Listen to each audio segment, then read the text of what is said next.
Consumer staple companies, particularly food companies, are having a hard time growing. So they're working on new strategies to find a way to do that. Sarah Eisen is in Boca Raton, Florida, with a look at some innovative approaches.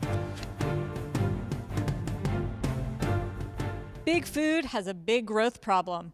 That's why companies from General Mills to ConAgra are rolling out new innovations for longtime household brands to meet changing consumer tastes. Like Oreo and Ritz cracker maker Mondelez, launching a new brand called Vea, no artificial ingredients and GMO-free. Consumers still want indulgence. I think there's always a sense that, oh, everybody's moving over to well-being. We certainly, on our more indulgent brands, we're continuing to evolve them with products like Oreo Thins, with products like bubbly chocolate, and making sure that we have portion control packages. So there's all sorts of ways to meet the consumer's needs. But at the end of the day, there's no question it is a trend everywhere in the world. And as the world's largest snacking company, we intend to capitalize on it. Ingredion supplies ingredients to many of these companies and sees the health trend evolving. What's really working right now? What are some insights you can give us? People want protein in different ways, and certainly meat protein has been evident in the past. Soy protein has been around. So I think vegetable protein is going to be the next trend where consumers want that in their crackers, in their pasta, in their rice.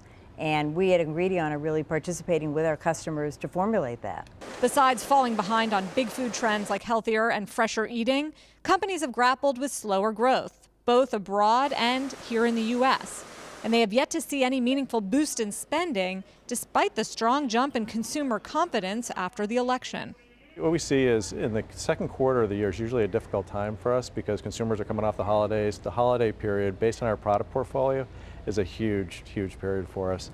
So right now we're not necessarily seeing that play through, but certainly, confidence is building, and that helps the restaurant business. Our food service business is starting to gain some momentum. And overall, of course, people are going to be focused more on brands to the extent that they're more confident. That's always good for us. Companies are also adapting to any potential policy changes from Washington on trade, taxes, and regulation. For the meat industry, for example, China and Mexico are big buyers of U.S. poultry, beef, and pork. So executives are watching nervously, bracing for any heated rhetoric and a slowdown in trade. But despite the growth problems, overall food stocks have been great investments lately. They're considered safe, they pay big dividends, and they've been a hot space for deal making. For Nightly Business Report, I'm Sarah Eisen in Boca.